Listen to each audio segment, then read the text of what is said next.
السلام عليكم ورحمة الله وبركاته. الحمد لله وكفى والسلام على عباده الذين اصطفى. أما بعد فأعوذ بالله من الشيطان الرجيم.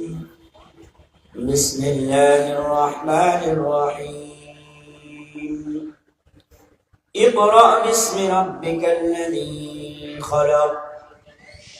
وقال رسول الله صلى الله عليه وسلم: من قرأ القرآن فاستدهره فأحل حلاله وحرم حرامه أدخله الله الجنة وشفعه في 10 من أهل بيته كلهم قد وجبت له النار أو كما قال عليه الصلاة والسلام. সকলেই নবীর মহব্বতে বলেন আল্লাহুম্মা সাল্লি আলা মুহাম্মাদ ওয়া আলা আলি মুহাম্মাদ কামা সাল্লাইতা আলা ইব্রাহিম ওয়া আলা আলি ইব্রাহিম ইন্নাকা হামিদুম মাজিদ. اللهم بارك على محمد وعلى آل محمد كما باركت على إبراهيم وعلى آل إبراهيم إنك حميد مجيد. الحمد لله.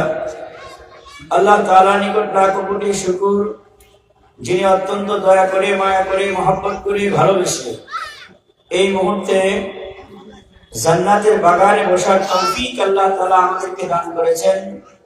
এজন্য আমরা সকলেই কালিমাতুশ শুকর আদায় করি, বলি আলহামদুলিল্লাহ। আর একটু জোরে বলি না আলহামদুলিল্লাহ।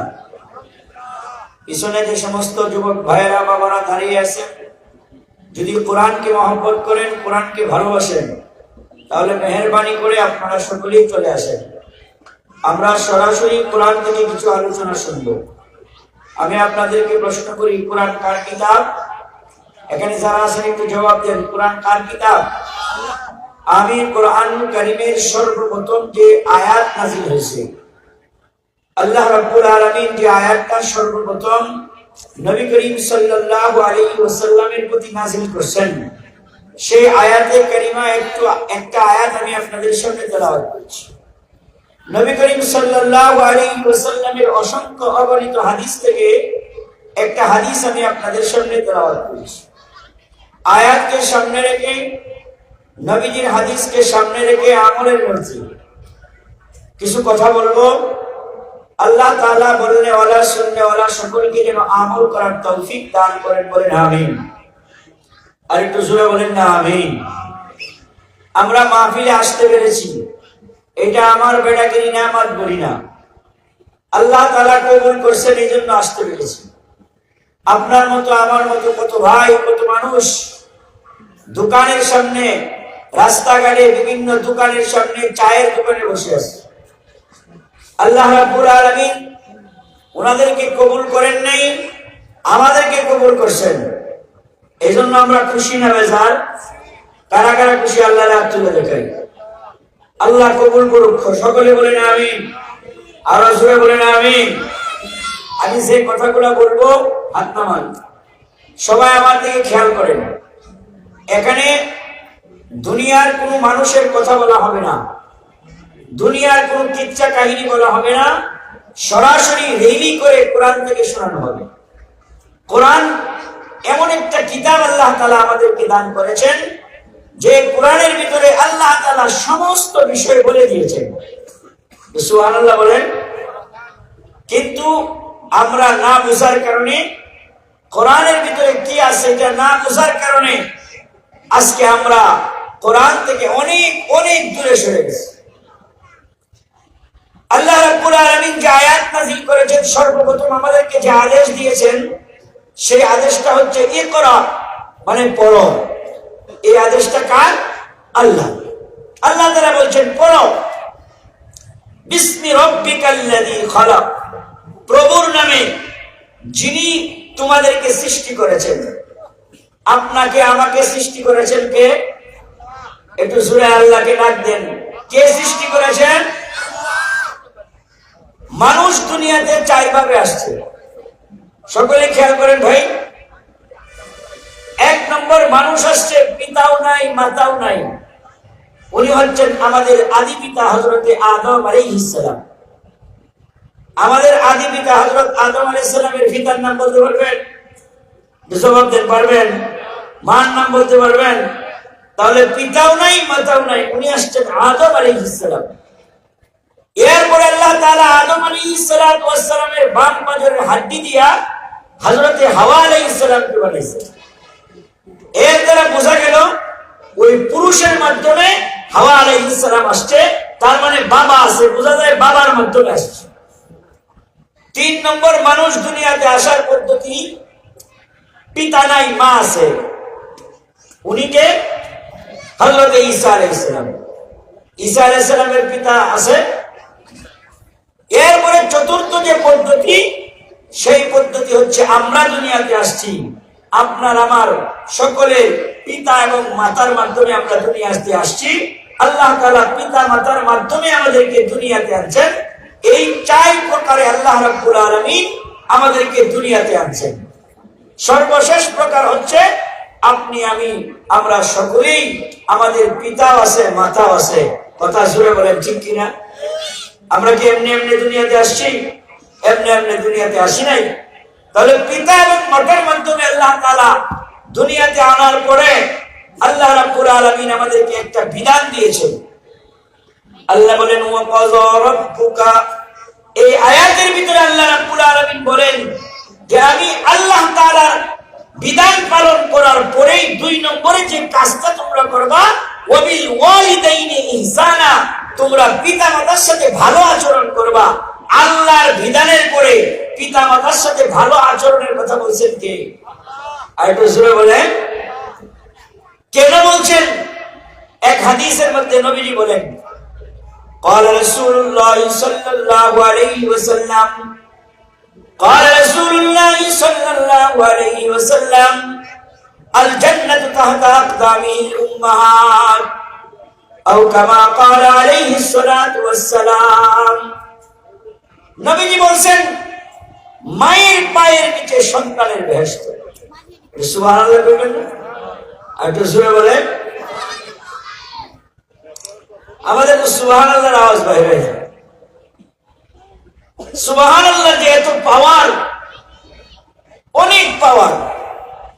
যাই হোক, আমাদের মায়ের পায়ের নিচে আমাদের বেহেশত। আমরা পুরুষ, আমাদের পায়ের নিচে জুতা। কি বলেন ঠিক কিনা? আর একটু জোরে। মায়ের জাত, যাদের গর্ভ থেকে আমরা এসেছি, তাদের পায়ের নিচে আল্লাহ তাআলা বেহেশত রাখছেন। সুবহানাল্লাহ বলেন। মা এমন একটা বস্তু, এমন একটা জিনিস, দুনিয়ার যত মানুষ আছে সবাই স্বার্থপর, একমাত্র মা উনি কোন স্বার্থপর না। কথা জুড়ে বলেন ঠিক কিনা? এই জন্য দোয়া করার জন্য আমাদেরকে ডাক না দিয়ে মার কাছে গিয়ে বললেন, মা আমার জন্য একটু দোয়া করেন। কারণ নবীজি হাদিসের মধ্যে বসে বলছেন 3 প্রকার ব্যক্তির দোয়া আল্লাহ তাআলা ফিরাইয়া দেন না, অবশ্যই কবুল করেন। সুবহানাল্লাহ বলেন। 1 নম্বরে মাতা পিতার দোয়া। আপনার ব্যবসায় উন্নতি হইতেছে না, বাপ মারে গিয়ে বলেন, মা একটু দোয়া করো, বাবা একটু দোয়া করো। মসজিদের ইমাম সাহেব, মাদ্রাসার বড় হুজুরকে নিয়ে দোয়া করাইলেন, কবুল হইতেও পারে না হইতে পারে, কোনো গ্যারান্টি নাই। কিন্তু মা এবং বাবা সন্তানের জন্য যদি দোয়া করে, দোয়া কবুল করেন কে? আল্লাহর নবীর সাহাবী হযরত আবু হুরায়রা রাদিয়াল্লাহু তাআলা আনহু নবীর কাছে বলতেছেন, ইয়া রাসূলুল্লাহ, আমার মা ইসলাম কবুল করার কারণে আমার মা আমাকে আঘাত করে, আমার মা আমাকে বকা দেয়, আমার মা আমাকে বাড়িতে ঠিক মতো খাবার দেয় না। নবীজির কাছে অভিযোগ করলে আল্লাহর নবী বলেন, আবু হুরায়রা, তুমি তোমার মায়ের নামে অভিযোগ করতেছো? হযরত আবু হুরায়রা বলেন, ইয়া রাসূলুল্লাহ, ইয়া হাবিবাল্লাহ, আমি আমার মায়ের নামে অভিযোগ করতে আসি নাই, আমি আপনার কাছে এসেছি আপনি আমার মার জন্য দোয়া করেন যেন আল্লাহ তাআলা আমার মাকে হেদায়েত দিয়ে দেয়। সুবহানাল্লাহ। আমি অভিযোগ করতে আসিনি।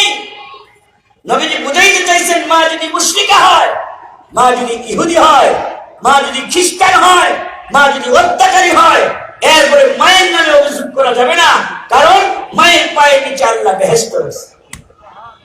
সুবহানাল্লাহ বলবেন। নবীজি দোয়া করছেন, আল্লাহুম্মা হাদি উম্মি আবি হুরায়রা, আয় আল্লাহ তুমি আবু হুরায়রার মাকে হেদায়েত দিয়ে দাও। তো নবীজি মুস্তাজাবুদ দাওয়া, মানে নবীজি দোয়া করলে আল্লাহ তাআলা কবুল করেন। নবীজি যখন হাত তুলছে, হযরত আবু হুরায়রা একটা দৌড় দিছে। এক সাহাবী পিছন থেকে জামাই না ধরছে, হে আবু হুরায়রা তুমি কোথায় যাও? নবীজি তোমার মার জন্য দোয়া করতেছে, তুমি চলে যাইতেছ, তুমি তো নবীরে অবজ্ঞা করতেছো। হযরত আবু হুরায়রা বলেন, ভাই আমি নবীকে অবজ্ঞা করতেছি না, আমি নবীকে অবহেলা করতেছি না, নবীর দোয়াকে আমি অবমূল্যায়ন করতেছি না, তাহলে তুমি দৌড় দিলা কেন? আমি দৌড় দিলাম, আমি বাড়িতে গিয়ে পৌঁছে দেখতে চাই যে আমি আগে পৌঁছি না আমার নবীর দোয়া আগে পৌঁছি। একটু জোরে বলে। হযরত আবু হুরায়রা বলেন, আমি বাড়িতে গিয়ে দেখি মাকে যখন ডাক দিলাম, প্রত্যেকদিন মা আমার সাথে খারাপ আচরণ করে, রূঢ় আচরণ করে। আজকে যখন আমি মাকে গিয়ে ডাক দিলাম, মা আমার সাথে খারাপ আচরণ করে না।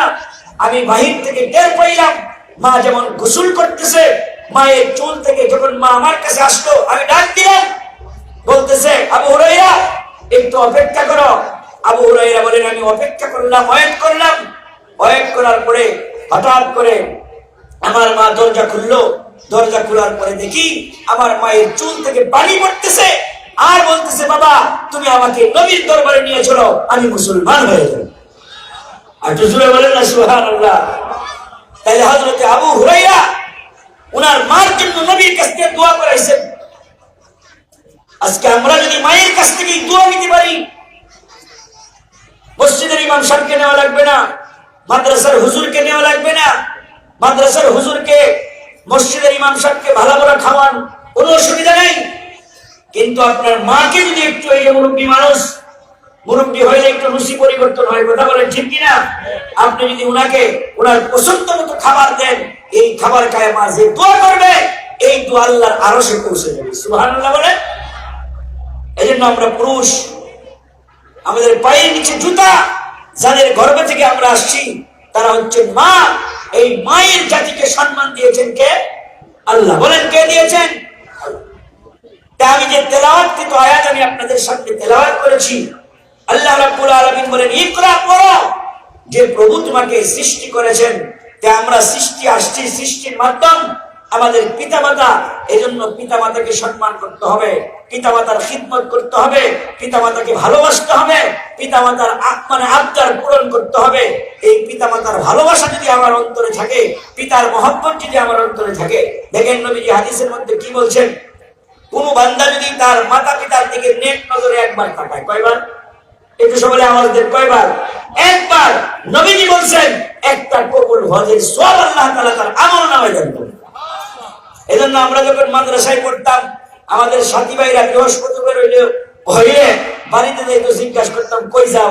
কয় হজ করতে যাই। আমরা কই আরে বাবা তুমি হজ করতে যাইতেছো ভাই, এটা কিভাবে? কয় কি হাদিসের মধ্যে আসছে না, নবীজি বলছেন না যে মাতা পিতার দিকে যদি কেউ নেক নজরে তাকায়, আল্লাহ তাআলা একটা হজের সওয়াব দান করেন।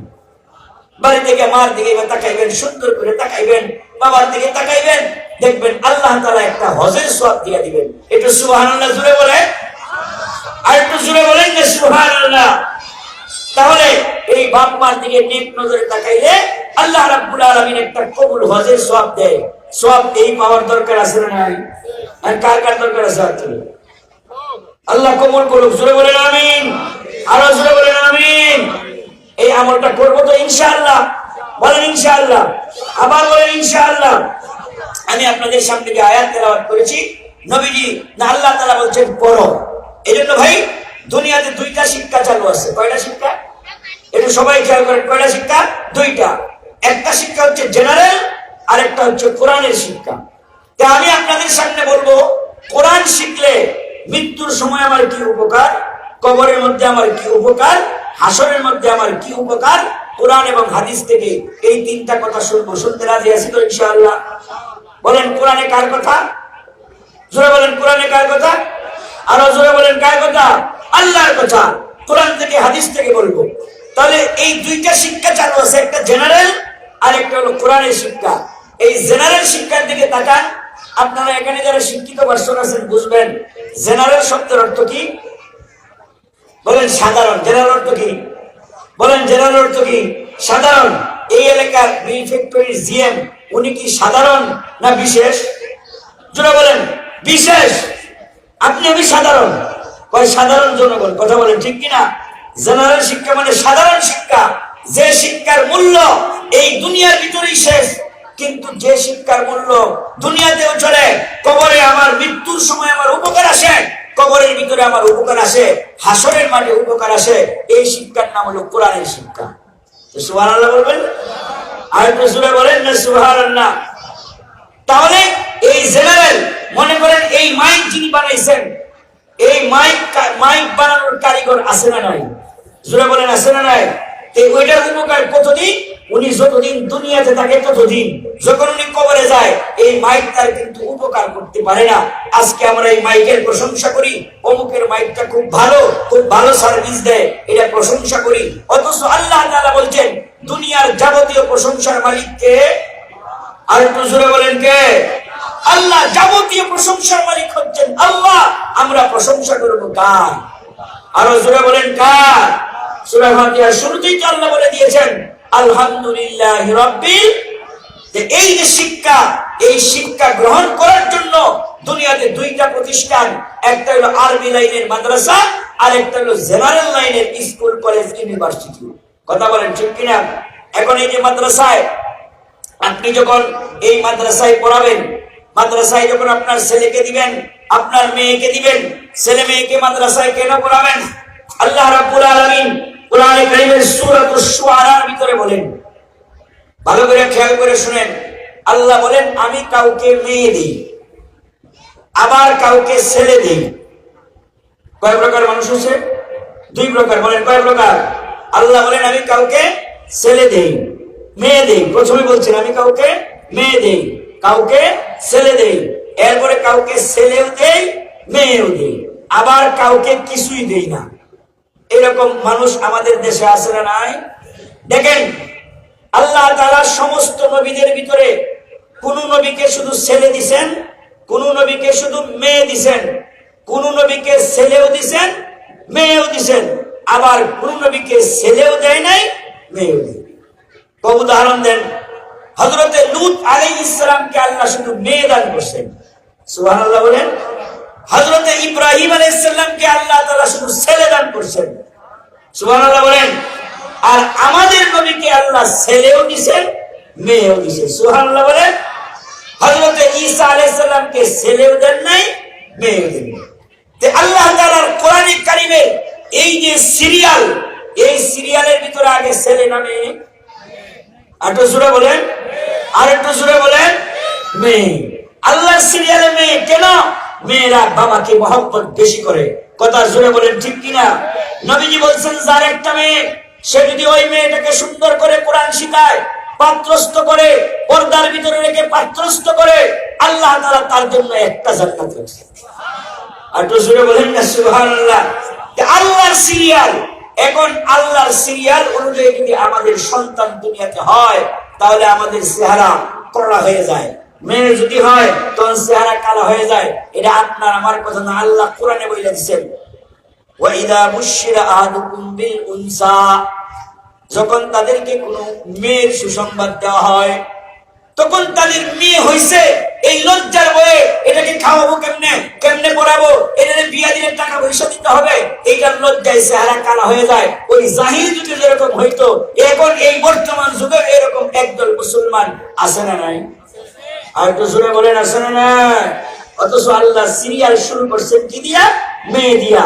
এই মায়ের জাত, এই মায়ের জাত আমরা পুরুষ, আমাদের পায়ের নিচে জুতা, আর যাকে আমরা যার গর্ভ থেকে আসলাম সেই মা, মায়ের পায়ের নিচে বেহেশত। সুবহানাল্লাহ বলেন, আর জোরে বলেন না সুবহানাল্লাহ। তাহলে এই যে মা, এই মায়ের জাতির প্রতিষ্ঠান, এই যে মহিলা মাদ্রাসা, যে জিনিসটা বলতেছিলাম, এই যে আমরা এই যে শুক্রবার দিন জুমার নামাজে গিয়া বিভিন্ন মাসলা মাসাইল শিখি, কথা বলেন ঠিক না? কিন্তু আমাদের মা বোনেরা যাইতে পারে, অথচ মার শিক্ষা দরকার বেশি, কারণ সন্তানের প্রথম শিক্ষক কে? আর তো জোরে বলেন কে? মা। এই মায়েদেরকে আমরা শিক্ষা গ্রহণ করাই না। যাই হোক, বলতেছিলাম আল্লাহর সাথে যদি আমার রিলেশন থাকে, মহব্বত থাকে, তাহলে আল্লাহ রাব্বুল আলামিন দুনিয়ার সব কিছু আমার আনুগত্য করে দেন। সুবহানাল্লাহ বলবেন? আর তো জোরে বলেন না সুবহানাল্লাহ। এটা ঘটনা কই শুনেন, ভালো করে খেয়াল করে শুনেন, এটা কোনো কিচ্ছা কাহিনী না। সুলাইমান আলাইহিস সালাম, নাম শুনছেন না? এই সবাই বলেন নাম শুনছেন সুলাইমান নবী। সুলাইমান আলাইহিস সালামের বাবার নাম ছিল হযরত দাউদ আলাইহিস সালাম। তো এই দাউদ আলাইহিস সালামকে আল্লাহ তাআলা পৃথিবী ভ্রমণ করার জন্য অনেকগুলা ঘোড়া দান করেছিলেন। সুবহানাল্লাহ বলেন। অনেক দামি ঘোড়া, দ্রুতগামী ঘোড়া দান করেছিলেন। সুলাইমান আলাইহিস সালাম একবার এই ঘোড়া দেখার জন্য এই ঘোড়ার আস্থা বলে গেলেন। ঘোড়া যে জায়গায় রাখে ওই জায়গায় গেলেন, ঘোড়ার আস্থা বলে। এত সুন্দর সুন্দর ঘোড়া দেখতে দেখতে ওনার আসরের নামাজ কাজা হয়ে যাইতেছে, মানে আসরের নামাজ পড়তে পারতেছে না, আসরের নামাজের সময় চলে যাইতেছে। হঠাৎ করে সুলাইমান নবী খেয়াল হইল, আহারে আহারে, আমি তো আসরের নামাজ পড়তে পারলাম না, এই বুড়ার মহব্বতে বইরা আমি আমার আল্লাহকে ভুলে গেছি। সাথে সাথে ওনার দারওয়ানকে বললেন, প্রহরীকে বললেন, একবার তলোয়ার আনো।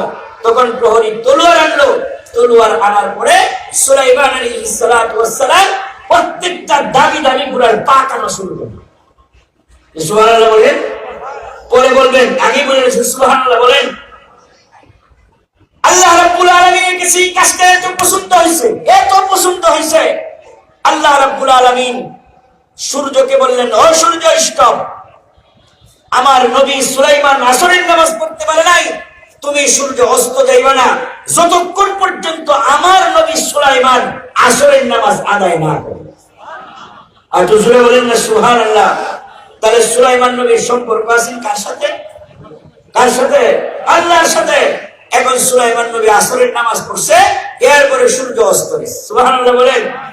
এখন সুলাইমান নবী যে এই যে পৃথিবী ভ্রমণ করার জন্য এই ঘোড়াগুলাকে রাখছিল, তখন আল্লাহ তাআলা এই কাজটা এত পছন্দ হয়েছে, সুলাইমান নবীকে আল্লাহ তাআলা সমস্ত বাতাস সুলাইমান নবীর আনুগত্য করেছে। সুবহানাল্লাহ বলেন। আর জোরে বলেন না সুবহানাল্লাহ। বাতাসকে আনুগত্য করে দিয়েছে সুলাইমান নবী, বাতাসকে আনুগত্য করে দিয়েছে। কেন? এই কাজটা কার কাছে পছন্দ হয়েছে?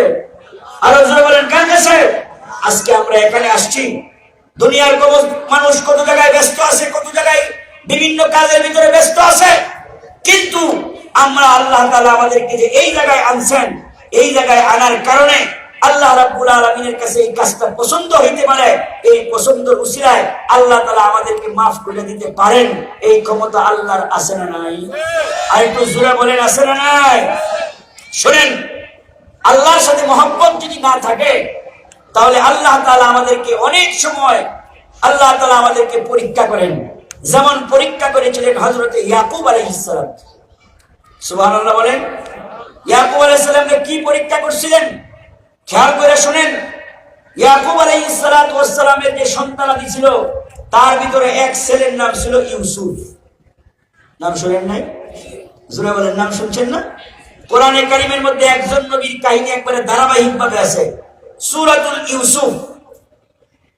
ইউসুফ আলাইহিস সালামের শুরু সময় মা মারা গেছিল। সবাই খেয়াল করেন। কথা আপনাদের খারাপ লাগতেছে? জোরে বলেন, খারাপ লাগতেছে? ইউসুফ আলাইহিস সালামের মা ছোটবেলা মারা গেছে। মারা যাওয়ার পরে ছোট বাচ্চা যখন আপনি ঘুমাইতে যাইবেন, হঠাৎ করে ঘুমের থেকে লাফতে উঠে, কি বলেন, ওঠে না? এটা তো ছোট বাচ্চাদের অভ্যাস। ইয়াকুব আলাইহিস সালাতু ওয়াস সালামের পান এই নিজের সন্তানকে পাশে রেখা তাহাজ্জুদের নামাজ পড়তেছে। কারণ নবীদের জন্য তাহাজ্জুদের নামাজ ফরজ ছিল। সুবহানাল্লাহ বলে। নবীদের জন্য তাহাজ্জুদের নামাজ কি ছিল? ফরজ ছিল। তাহলে তুমি তাহাজ্জুদের নামাজ পড়তেছেন, বাচ্চাকে পাশে রেখা, হঠাৎ করে বাচ্চা ঘুমের থেকে লড়া দিয়ে উঠলো। হযরত ইয়াকুব আলাইহিস সালাম আল্লাহর মহব্বত থেকে, আল্লাহর ধ্যান থেকে ছেলের দিকে মহব্বত চলে গেছে। আল্লাহ ফেরেশতাদেরকে বললেন, ও ফেরেশতারা, আমার মহব্বত অন্তরের ভিতরে ইয়াকুবের নাই, এই ছেলের যেহেতু মহব্বত, তোমরা সাক্ষী থাকো এই ছেলেকে ইউসুফের কাছে আমি রাখতাম। কে বলছেন? আরো জোরে বলেন কে? আমি আপনাদেরকে প্রশ্ন করি, আপনি আমি ছেলের মহব্বতে, সন্তানের মহব্বতে, আমরা দুনিয়ার ভিতরে এমন মুসলমান আছে না ছেলের মহব্বতে, মেয়ের মহব্বতে, সন্তানের মহব্বতে নামাজ রোজা অন্যায় কাজ করতেও দ্বিধাবোধ করে না, এরকম মুসলমান আছে না নাই? আর একটু জোরে বলেন আছে না নাই? হযরত ইয়াকুব আলাইহিস সালাতু ওয়াস সালাম আল্লাহর ধ্যান থেকে গিয়ে ওই ছেলের দিকে চলে গেছে। এরপরে আল্লাহ রাব্বুল আলামিন হযরত ইউসুফ আলাইহিস সালাম যখন বড় হইলেন, স্বপ্নে দেখলেন, নবী ইয়াকুব বললেন তোমার স্বপ্নের কথা ভাইদের কাছে বলিও না। উনি ভাইদের কাছে বইলা দিছে। এরপরে ভাইয়েরা বাবার কাছ থেকে নিয়ে কুয়ার মধ্যে ফেলছে, কুয়ার থেকে ওই যে প্রতীকটা উঠে নিয়ে মিশরের বাজারে বিক্রি করছে। কথা বলেন, এই ইতিহাস আমাদের জানা আছে না? বিক্রি করার পরে ওই আজিজে মিশর কিনে নিছে, ওই জায়গায় লালন পালন হয়েছে। ইয়াকুব আলাইহিস সালাতু ওয়াস সালাম এই দিক দিয়া সন্তানের সুখে কাঁদতে কাঁদতে চোখ বন্ধ হয়ে গেছে, সন্তানকে পায় না। যখন ইয়াকুব আলাইহিস সালাতু ওয়াস সালাম অন্ধ হয়ে গেছেন, ওই দিকটা ইউসুফ মিশরের খাদ্যমন্ত্রী হয়ে গেছে। মিশরের ভিতরে দুর্ভিক্ষ দেখা দিছে। কি দেখা দিছে? দুর্ভিক্ষ দেখা দিছে। দেওয়ার পরে তার ভাইয়েরা ওনার কাছে আসছে। আল্লাহ বলছে আমি যতদিন পর্যন্ত না বলবো ততদিন পর্যন্ত তোমরা, ইয়াকুব ইউসুফ আলাইহিস সালামকে বলছে ততদিন পর্যন্ত তোমরা করতে পারবা না, ওই যে তোমার ভাইদের কাছে তোমার পরিচয় দিতে পারবা না। নিষেধ কার? আল্লাহ। এরপরে আল্লাহ যখন আদেশ করলেন এবার পরিচয় দাও, তখন ইয়াকুব আলাইহিস সালাতু ওয়াস সালামকে পরিচয় দিল ইউসুফ আলাইহিস সালাম। দুই বাপ পুত্র যখন পরিচয় হইল, চোখ অন্ধ হয়ে গেছিল। ইউসুফ আলাইহিস সালাম একটা জামা দিয়েছেন, এই জামা চোখে লাগানোর সাথে সাথে দৃষ্টি দিয়েছেন কে? আল্লাহ। তখন দুইজন বাবা এবং ছেলে একত্রিত হইয়া দুইটা কথা বলছিল। এতক্ষণ বলার উদ্দেশ্য এই কথাটা, ইয়াকুব আলাইহিস সালাতু ওয়াস সালামকে ইউসুফ আলাইহিস সালাম প্রশ্ন করতেছে, বাবা আপনি তো নবী। কয় হ্যাঁ আমি নবী, আল্লাহ তাআলা আমারে নবী বানাইছেন। আপনি কি তাকদীর বিশ্বাস করেন না? হ্যাঁ আমি তাকদীর বিশ্বাস করব না কেন? কারণ তাকদীর যে বিশ্বাস করে না তার তো ঈমানই নাই। কথা বলেন ঠিক না? ছোটবেলা মাক্তবের মধ্যে পড়ছেন না ওয়াল কদরি খাইরিহি ওয়া শাররিহি মিনাল্লাহি তাআলা? পড়ছেন কি পড়ছেন না? জবাব দেন। অর্থ তো আমরা জানি না। ওয়াল কদরি খাইরিহি ওয়া শাররিহি মিনাল্লাহি তাআলা, ভালো মন্দ সবকিছু কার পক্ষ থেকে? আল্লাহর পক্ষ থেকে। ইউসুফ আলাইহিস সালাম জিজ্ঞেস করলেন, বাবা আপনি একজন নবী, এই নবী হইয়া আপনি কি তাকদীর বিশ্বাস করেন না? যে হ্যাঁ আমি তাকদীর বিশ্বাস করি। তাহলে আপনি কান্নাকাটি করলেন, আমি কোথায় খাবো, আমি কোথায় বড় হব, আমি কি করব, আমি কি না করব, এইগুলো তো সব তাকদীরে লেখা আছে। তাহলে আপনি কেন কান্নাকাটি কইরা আমার সুখে আপনি চোখ বন্ধ করে দিয়েছেন? আপনি তো না কানলেও পারতেন, কারণ আমার তাকদীরে লেখা 7 বছর বয়সে আমারে কুয়ার ফেলবো, এরপরে 30 বছর পর্যন্ত আমি লালন পালন করবো আজিজে মিশরের ঘরের ভিতরে, এরপরে আমার কি হবে? ওই যে আমি রাজা হব, আমি স্বপ্নে দেখবো, স্বপ্নের ব্যাখ্যা দেখার পরে লোকেরা স্বপ্নে দেখবো, ব্যাখ্যা দেখার পরে আমি মিশরের প্রধানমন্ত্রী হব, খাদ্যমন্ত্রী, এরপরে প্রধানমন্ত্রী। এইগুলো তো সব আল্লাহ তাকদীরে লেখা রাখছে। আপনি নবী হইয়া তাকদীর বিশ্বাস করেন, তাহলে কেন কান্নাকাটি করছেন? প্রশ্ন করছে বাবার কাছে। কে? এটা জবাব দেন নাকি ছেলে? এখন বাবাই কি জবাব দিছে, জবাবটা শুনেন, ভালো করে খেয়াল করে শুনেন। বাবাই জবাব দিতেছে, ও ইউসুফ তুমি কই খাইবা, কই ঘুমাইবা, কই কি করবা, এই জন্য আমি কান্নাকাটি করে চোখ বন্ধ করি নাই। আমি কান্নাকাটি করে চোখ বন্ধ করেছি এই কারণে যে আল্লাহ রাব্বুল আলামিন প্রত্যেকটা বাবাকে একটা দায়িত্ব দিয়েছে, প্রত্যেকটা মাকে একটা দায়িত্ব দিয়েছে।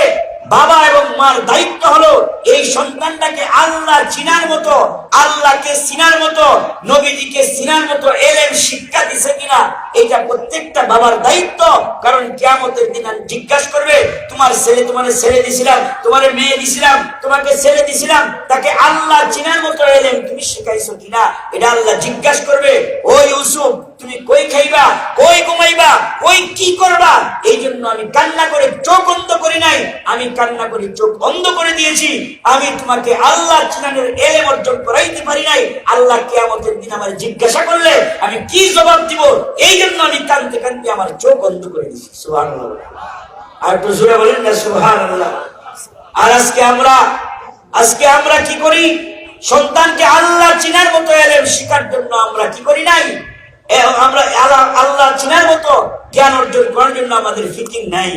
আমরা দুনিয়ার শিক্ষায় শিক্ষিত করতেছি। ও বাবারা, অনুরোধ করে বলে যাই, আপনার ছেলেকে আপনার মেয়েকে আল্লাহ চিনার মতো ইলম অর্জন করাইতে হবে। যদি না করেন কিয়ামতের দিন আল্লাহ তাআলা আল্লাহর কাছে জবাব দিতে হবে। এবার আসেন, আমি আপনাদেরকে বলছিলাম এই কোরআন শিখলে আমার মৃত্যুর সময় আমার কি উপকারে আসবে। বলছিলাম কিনা? বলছিলাম কিনা বলেন, বলছিলাম কিনা? এটা আমাদের জানার দরকার আছে না? কি বলেন, দরকার আছে না? আমার মৃত্যুর সময় কি উপকারে আসবে? আমি যদি আমার ছেলেটাকে কোরআনের শিক্ষায় শিক্ষিত করতে পারি, আমি যদি আমার মেয়েটাকে কোরআনের শিক্ষায় শিক্ষিত করতে পারি, তাহলে মৃত্যুর সময় আমার ঈমান নসিব হবে, আমি ঈমান নিয়ে কবরে যেতে পারি। সুবহানাল্লাহ। এটা উদাহরণ না দিলে বুঝবেন না, উদাহরণ না দিলে বুঝবেন না। কই কিরকম? মুসা আলাইহিস সালামের নাম শুনছেন? কি বলেন, নাম শুনছেন? মুসা আলাইহিস সালাম যখন দুনিয়াতে আসবেন তখন তো ফেরাউনের রাজত্ব ছিল। ফেরাউন 144 জারি করে দিছে যে স্বামী এবং স্ত্রী একত্রিত হইতে পারবে না, কারণ গণকরা তাকে বলছে তার ক্ষমতা নিয়ে যাবে মুসা নামে এক সন্তান। কিন্তু আল্লাহ তাআলা যাকে দেওয়ার কেউ বাধা দিয়ে রাখতে পারে? জবাব দেন, বাধা দিয়ে রাখতে পারে? কেউ বাধা দিয়ে রাখতে পারে না। তখন মুসা আলাইহিস সালাম দুনিয়াতে জন্মগ্রহণ করলেন। গ্রহণ করার পরে ওনার মা করলেন কি? এটা তো অনেক ইতিহাস। বাক্সুর ভিতরে করে নদীর মধ্যে দিলেন। এই বাক্সু কার গাড়ে গিয়ে? ফেরাউনের গাড়ে গিয়ে লাগছে। তখন আসিয়া যখন দেখলো এরকম সুন্দর একটা সন্তান দেখে আসিয়া বলে, আমি এই সন্তানকে মহব্বত করি। সুবহানাল্লাহ বলেন, আর একটু জোরে বলেন না সুবহানাল্লাহ।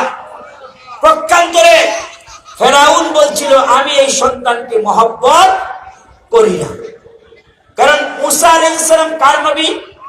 জোরে বলেন, কার নবী? আল্লাহর নবী। এখন এই মুসাকে মহব্বত করার কারণে হযরতে আসিয়া যখন দুনিয়া থেকে চলে যান, দুনিয়া থেকে চলে যাওয়ার পরে আল্লাহ রাব্বুল আলামিন বেহেশত দেখাইয়া হযরতে আসিয়া আলাইহিস সালামকে দুনিয়া থেকে নিয়েছেন। সুবহানাল্লাহ বলেন। প্রকান্তরে ফেরাউন যখন মৃত্যুবরণ করে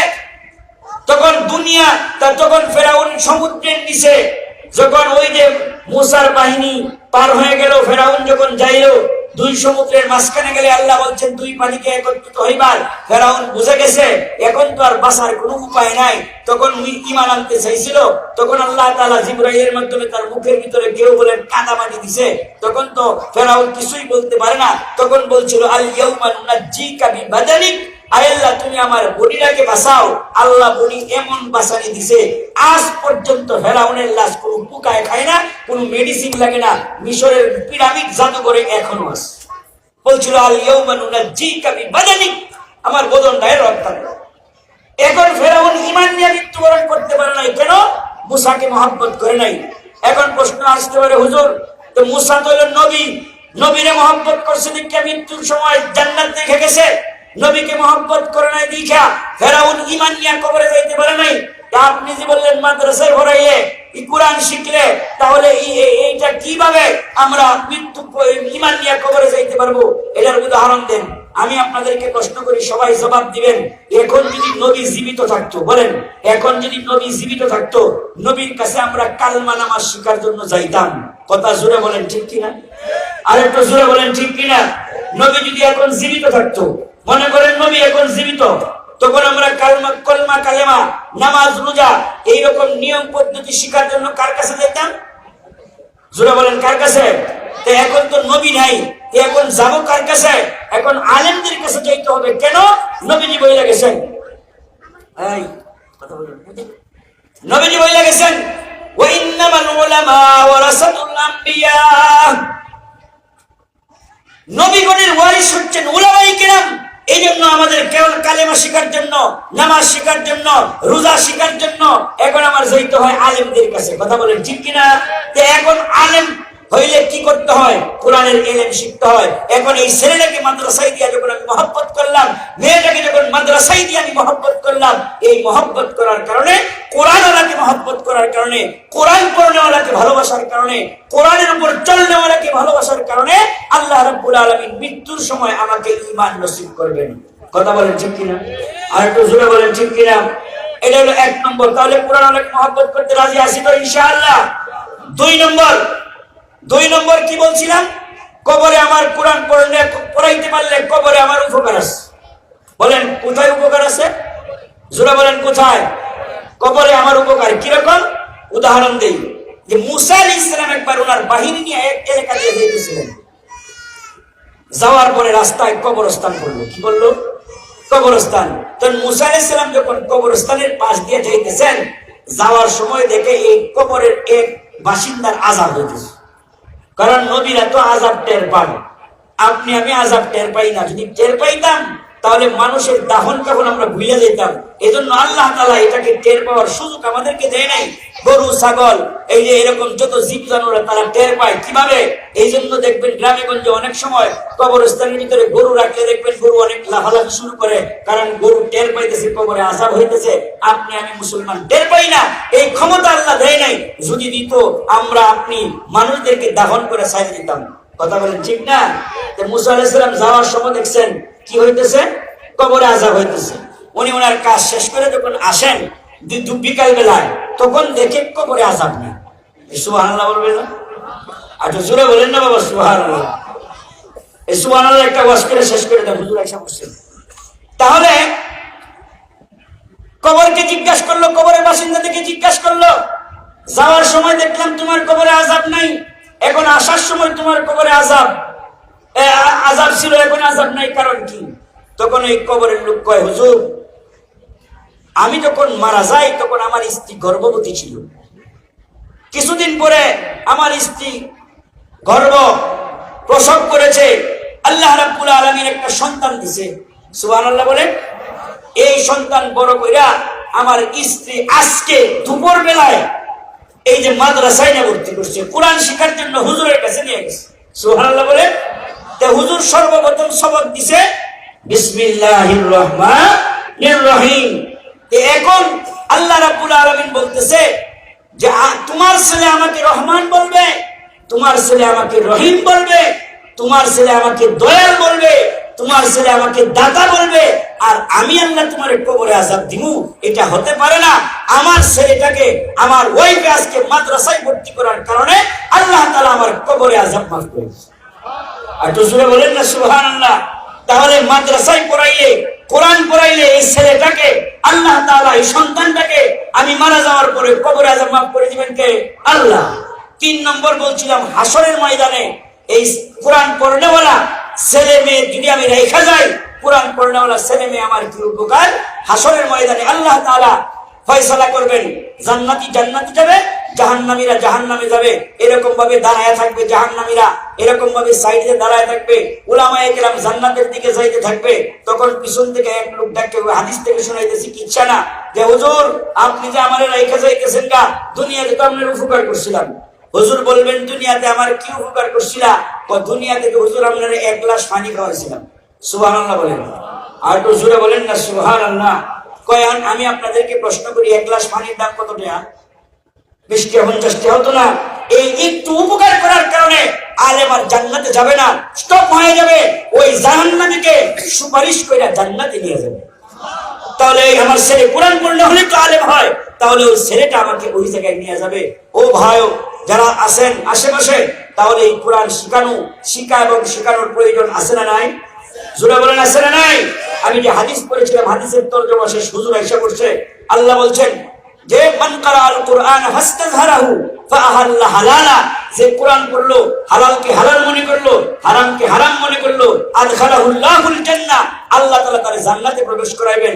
এই কথাটা নবীজি। সুবহানাল্লাহ বলেন। শুধু তাই না, ওয়াশাফাহু ফি আশরাতিন মিন আহলি বাইতিহি কুল্লুহুম কাদ ওয়াজাবাত লাহুন নার, আপনার আমার ফ্যামিলির 10 জনের সার্টিফিকেট জাহান্নামে, এই 10 জনকে নিয়ে জান্নাতে চলে যাবে। সুবহানাল্লাহ বলেন। আমাদের দাদা উস্তাদ সিলেটের গহরপুরি রহমতুল্লাহি আলাইহি নাওয়ারাল্লাহু মারকাদাহু, উনি বলছেন এই 10 জন হলো পিতা মাতা, দাদা দাদি, নানা নানি, শ্বশুর শাশুড়ি, এই হলো 8 জন। কারণ এই 8 জনের অবদান তার পিছু আছে। আর 2 জন কারা? লজিং মাস্টার আর লজিং মাস্টারনি। এই ছেলেটা এই মেয়েটা আলেমা হইতে যারা সহযোগিতা করছে তাদেরকে নিয়ে এসে বেহেশতে চলে যাবে। সম্মানিত হাজিরিন, এই যে এই পর্যন্ত কোরআন হাদিস থেকে যে কথাগুলো বললাম, আল্লাহ যেন আমাদের সকলকে আমল করার তৌফিক দান করেন। জোরে বলেন আমিন।